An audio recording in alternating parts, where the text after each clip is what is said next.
enriched uranium, a ballistic missile program, and a threat of nuclear proliferation.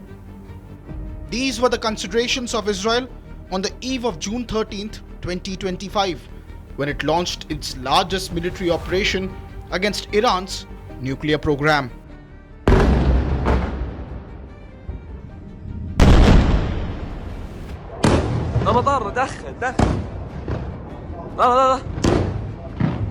موشک همین الان اسرائیل حمله کرد به صورت زنده موشک زدن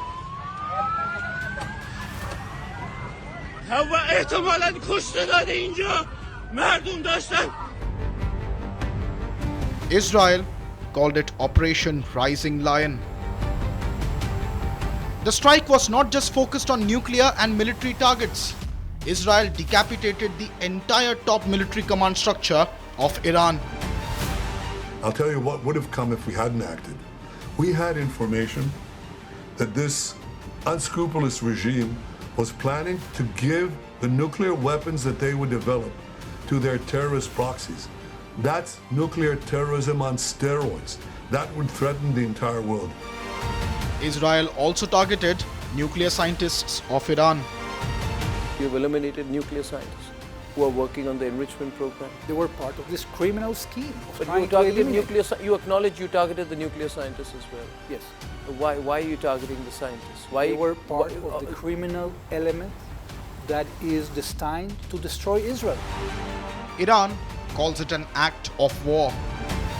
This was not self-defense. It was a premeditated, unjustifiable act of aggression. The targets include peaceful nuclear facilities under the IAEA safeguards, military installations, civilian infrastructure, and residential areas. So far, Israel has targeted several radar sites, ballistic missile sites, and Iran's top nuclear facilities in its bid to prevent Iran from procuring nuclear weapons.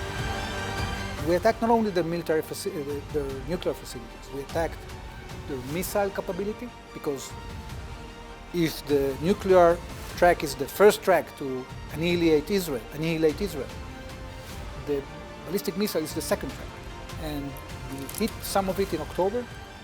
We hit more now because they were planning to build 10,000 ballistic missiles in 3 years and 20,000 in 6 years. Iran has refused to let go of Israel's escalation. In the last 3 nights, we have seen the biggest barrage of ballistic missiles launched by Iran in retaliation.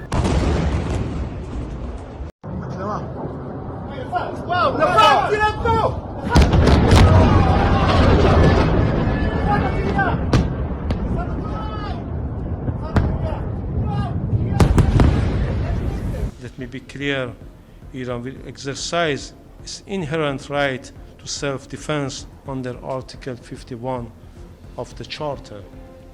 Our response will be lawful, proportionate, and determined, and it will come at a time of our choosing. The Security Council must act now and stop the aggressor from the further aggression. Night sky of Israel was overwhelmed with ballistic missiles, something that its air defense couldn't handle this time.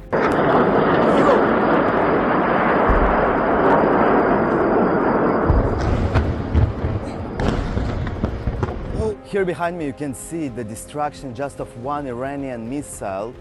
It is in the city of Bat Yam next to Tel Aviv, and you can see how much destruction occurred just from a blast of one Iranian missile.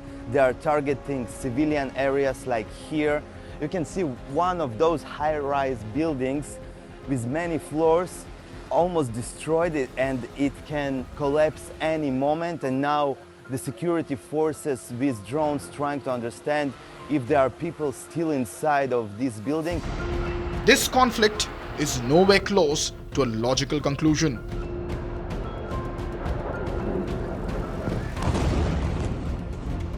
I think there's a real danger that unless the war is quickly brought to an end, this will become a full-fledged war.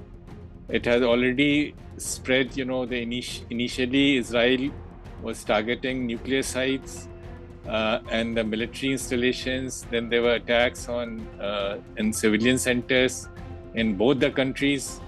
So it has already spread. And as the casualties mount, the tempers will also increase, and there's a chance of an all-out war breaking out. The West is egging on Israel to continue, emphasizing how a nuclear Iran would risk the security of Europe. Je le dis avec la plus grande clarté, le risque de cette marche vers l'arme nucléaire par l'Iran menace la région, l'Europe et plus généralement la stabilité collective. Das Nuklearprogramm Irans ist eine Bedrohung für die ganze Region und insbesondere für Israel. Israel hat das Recht, seine Existenz und die Sicherheit seiner Bürger zu verteidigen. Und gleichzeitig kennen Sie auch unsere Haltung. Wir fordern alle Seiten dringend dazu auf, von Schritten abzusehen, die zu einer weiteren Eskalation führen und die die Sicherheit in der gesamten Region gefährden. Meanwhile, the British Royal Air Force has sent in more jets to the Middle East, including Typhoons and air-to-air refuelers. The British Prime Minister said they were being sent for, quote, the contingency support across the region. The United States too has used this opportunity to overtly exert pressure on the Iranians while providing tactical support to Israel. Well, I'd love to avoid the conflict. Iran's going to have to negotiate a little bit tougher, meaning they're going to have to give us some things that they're not willing to give us right now.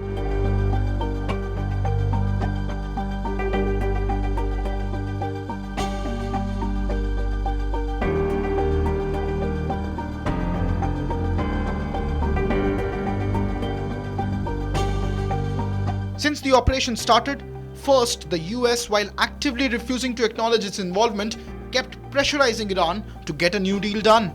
Trump even discussed it on a phone call with President Putin of Russia yesterday, when the latter called to extend birthday wishes to the US president. All Trump has said that Iran had a 60-day ultimatum, but this may be their second chance. However, both Russia and China, known to have very close ties with Iran and its nuclear program, have remained largely silent on their position on this conflict, essentially leaving Netanyahu in a no-holds-barred situation. We paved the way to Tehran, and our pilots over the skies of Tehran will deal blows to the Ayatollah regime that they cannot even imagine. And I can tell you this, we have indications that senior leaders in Iran are already packing their bags. They sense what's coming. Concerns are extremely high about the impact of this conflict on India. This conflict will have a major impact not only on India but other countries in the region and oil importing countries all over the world. This is the Gulf or the Strait of Hormuz accounts for 20% of global oil supplies. And since Iran-Israel conflict broke out, there has been 7% increase in price of oil, which has, there's something like more than $10 increase. Please remember, $1 increase in the price of oil leads to an increase of 14,000 crores in the annual import bill of India. And there will be similar impact on other oil importing countries. The Islamic world in the Middle East is also largely silent on Israel's escalation, as a nuclear warhead in the hands of Shia-majority Iran could be an equally concerning situation for the Sunni-majority neighborhood. Many prominent Shia leaders in India are condemning Israel's action against Iran. Israel had bombed in the civilian areas in which a lot of people live, and they gave a story that the scientists and the generals would live on those areas. Even if the generals or scientists were living in those areas, Israel had no right to enter a sovereign country and attack their knowledgeable people and their generals.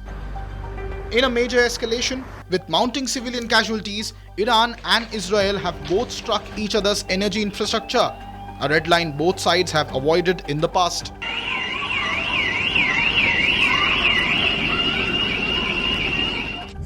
Iranians are watching, and my fear is that while Netanyahu wants to prevent Iran from making a bomb, you know, in history there is something called the law of unintended consequences. You take an action wanting a result A, but you might get B. The current war between Iran and Israel has a potential of destabilizing the entire region. Now, this has to be brought to an end. There are different dimensions. One dimension is Israeli security, and that has to be taken into account. The second dimension is that Iran, the sanctions against Iran have to be lifted. With Israel in no mood to de-escalate and Iran pushed to the edge unlike ever before, tonight, just like the last two, is going to be very long, both in Tel Aviv and Tehran.